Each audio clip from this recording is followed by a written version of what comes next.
Welcome back to Shem's Universe. So today, guys, we're gonna go over, get some air in this.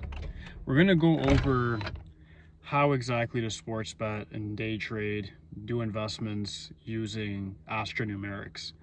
Like, you guys are going to a lot of people right now, and I notice there's guys on TikTok, guys on Instagram, guys on YouTube, talking all this garbage about, oh, yeah, you can use gematria and make money and all this other stuff and da da da. And then some of these people have the audacity to say that I copy them, which is even funnier. For one, I'll never sell any courses on sport betting, on crypto, on trading at all, investments. I'm not doing it. This video is not any sort of financial advice to you. What it is going to teach you what these guys are actually using to calculate their movements. The most basic thing to understand, guys, is there's only a couple of ways in which you can estimate sports games and so forth. To start off with the sport betting part of it. The first thing you have to do is understand when each team, if it's a team sport, when each team was founded. Through that, you can see the team's day number, life path number, their name number, and then their Chinese zodiac, and then their Western Eastern zodiac as well, which is very important when it comes to sun, moon, and rising sign. When it comes to rising with certain things like team sports, it's really not necessary. I'd say only the sun sign is, truthfully. The moon sign somewhat, but like I said, we're not getting the exact time it was founded and all this garbage, so it doesn't really matter. What does matter is if you can see that a team is more dominant because it's their season, like it's in their zodiac season they're playing in, their numbers, meaning they're playing on a lucky day. When you look at like how I'm telling you guys how to maximize your luck using lucky numbers, these are the things that these astrologists and numerologists are using, is lucky days, the lucky numbers. They're looking at the key players for each team and then seeing what their destiny is. God forbid if they have their full information, like time they're born, they can look at their transit report and see whether or not they're supposed to win during the time period that they're playing at. So that's a major thing. Lunar cycles is another major thing that I'm not even going to discuss on the videos. I'm not giving away too much sauce. I feel like if I give away the lunar cycle part of it, people that I know online are going to get pretty mad and probably try to sue me. So yeah, I'll leave them alone with that part. Just understand that there's something called lunar cycles, and lunar cycles every 28 days. Look at that and you'll understand how you can bet on sports teams for sure. Don't DM me about it. Don't comment about it. I'm not going to answer you. So yeah, I'm not getting sued. But yeah, the lunar cycle is very, very important. Don't mean to gatekeep, but I have to on that one, as that's what a lot of these guys are using as their bread and butter. And I know it as well. I taught it to myself. If you want to buy it, I'd say buy it off one of these guys who are selling it. I don't care to, because I make money on my own. I don't really need to sell anything. So yeah, the course part for this, I don't care. When it comes to investments, it's the same sort of rule book you want to look at. The advice I'll give you guys, a major one, is full moons, the markets will drop all the time. New moons, the market begins to go up all the time. So if you understand that at a fundamental level, you can use things like TradingView and have different stats that you see, indicators. You can use that to buy and short on the stock market, the Forex market, the crypto market, and you can make a whole bunch of money with that one piece of advice I just gave you. Because you can do monthly buy and sells if you're using futures with the right leverage. If not, if you're on the spot market, you can make a lot of money with what I just told you. The next thing you want to do is look at the companies that you're investing in, and then look at appropriate zodiac signs of when to invest in certain companies. One clue I'll give you guys would be like Aquarius season is good to invest in technological companies like Apple.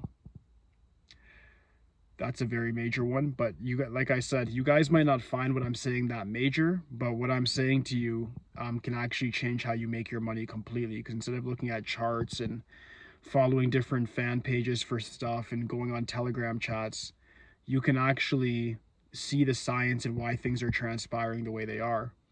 A future prediction I'll give you guys right now, there's an exhibition bout between Gervonta Davis and Jake Paul coming up on November 14th of 2025. That adds to 7 for the life path of the day, and the day number is 5. Gervonta Davis will win that fight.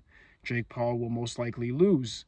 The reason being, Jake Paul's a double 8, and I understand that he is usually having certain fights that look like they're rigged or whatever. Don't want to get sued by him, so I'm not going to say that they are.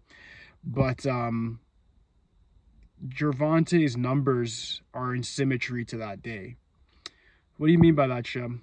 Gervonta is a day number 7, life path 5, if I remember correctly.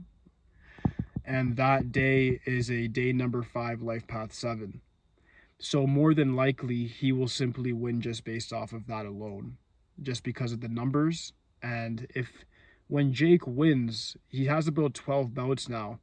If you look at the early parts of his career, he'd only fight on 8 days. He knows numerology as well. So he fought on days that had numerology compatibility with him.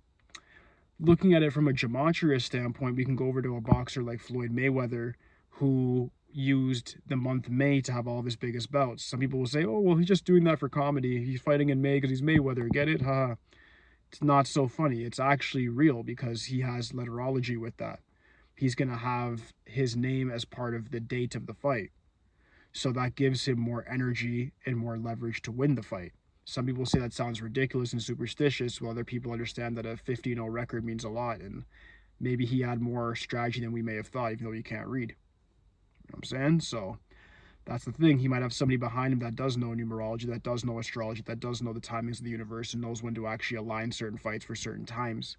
Because a lot of the times, too, when he was fighting, if you notice his opponents, I won't bring up specifics, their moon or their sun that was debilitated during that season that he was fighting them in. So when you understand that, you then have to look at these different things, which leads to my last example. Look at who astrologically is supposed to win. It's easier with individuals than sports teams by far. But with sports teams, look at astrologically, whose season is it, who's supposed to win, what Chinese zodiac year are you in, whose trine runs it. Meaning if you see somebody like let's say you go back to 2024 and you saw like a dragon versus a dog, you can most likely bet on the dragon winning any sports event, minus the assumption that the dog wasn't a life path 8 or day number 8, where they'd have a different type of advantage in that case. So that's what you can look at. You can bet against people in the same sort of way, or teams or individuals, simply by saying, oh, is this person's enemy year? Do they have any sort of debilitation during this time with their seasons when it comes to different planets, or any planets debilitated? All of these things matter and can actually completely change the trajectory of how something is supposed to go. And if you know how to read that properly, then it's game over. But to give you guys the final formula for this, it's really this simple. Look at somebody's Chinese astrology of the people you're betting, whether it be a team or an individual. See if it's within their trine. See how much detail you can get on their astrology. See if you can identify their sun and moon sign. If you can identify that, then make sure that their sun moon sign is not debilitated when you're betting on them. What do I mean by debilitated? Making sure that like their sign's not being debilitated where it is at the time. If you understand that, meaning you understand the timing of how things are supposed to go, like it's like, for instance, like Saturn actually gets empowered in Libra season, but then when you go to Leo, it gets debilitated. So it's the same sort of thing, as you have to understand where certain planets, meaning like a planet like Mercury, where it's going to be actualized and empowered and where it's debilitated. Whereas the moon's actualized and empowered, where it's debilitated, if you're betting on somebody who's a Cancer, for instance. Right? So you got to understand that.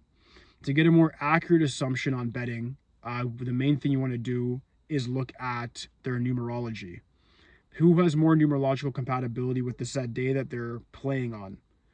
That's most likely who's going to win. It works, I'd say, 8 to 9 times out of 10. So with that one piece of advice, go get some money. Next one for the trading, only advice I'll give you guys is look at different zodiac seasons that you're in to see what company you're investing in. Does it have compatibility with that? Does the company's astrology have compatibility? All of these things matter. If you're able to identify these things, you're going to win. If you're not, you're simply just going to lose. That's just how it goes, guys. But numerology compatibility matters a lot. Gematria matters a little bit. It has a bit of semblance. Some people say it matters a lot. A lot of these guys on Twitter, TikTok, they'll say it matters a lot. It doesn't. And then last but not least, the Chinese astrology can play a part in it as well. But the most important thing is the numerology, guys. If you understand who is supposed to win based off of numbers, meaning you use the trines I've taught you guys, the 1, 4, 7, 2, 5, 8, 3, 6, 9, you understand what numbers are friendly, what numbers are enemies, and you understand what topics certain numbers are supposed to do, meaning like the best fires are going to be 7s and 9s, 1s, 11s. If you start to understand these things and break them down, you'll be able to have more accurate bets. Of course, using your own statistics and data that you've developed as well through just real life, looking at players, whatever, you'll be able to get more concise bets in for sure. And for investments, the same thing follows. Everything has a bit of a cycle. From both sports to the crypto to stocks, everything else, that lunar calendar means a lot. Learn to use it and you'll master this completely and you will never be broke again. It's really that simple, guys. Like I said, I'm not selling anything. This video has nothing to do with me selling any course. This is just me telling you guys what these people are essentially doing. The lunar calendar is something you should look at more in depthly to understand how to bet. Accompany that with numerology and an understanding of what friendly and enemy numbers are, and you'll have very accurate bets and almost win every time. Thank you guys so much for your time today. I'll be back tomorrow with some more important info. Peace.